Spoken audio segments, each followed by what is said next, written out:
খুলনায় নিত্যপণ্যের বাজারে স্বস্তি নেই। সবজি ও মাছের দাম লাগামহীনভাবে বাড়তে থাকায় সাধারণ ক্রেতারা চরম ভোগান্তিতে পড়েছেন।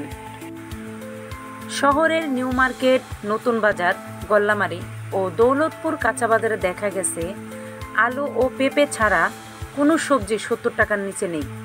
বেগুন 120 টাকা, টমেটো 180 টাকা, ফুলকপি 250 টাকা, কাঁচামরিচ 160 থেকে 200 টাকা কেজিতে বিক্রি হচ্ছে। মাছের বাজারে একই অবস্থা।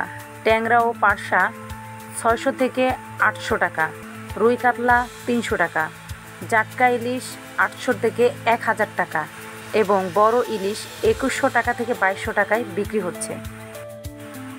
ব্যবসায়ীরা জানান, সমুদ্রের জেলেরা কম যেতে পারায় মাছের সরবরাহে ঘাটতি তৈরি হয়েছে, ফলে দাম বেড়েছে।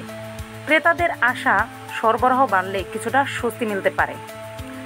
সবচেয়ে বিপাকে পড়েছে মধ্যবিত্ত ও নিম্নবিত্ত আয়ের মানুষ।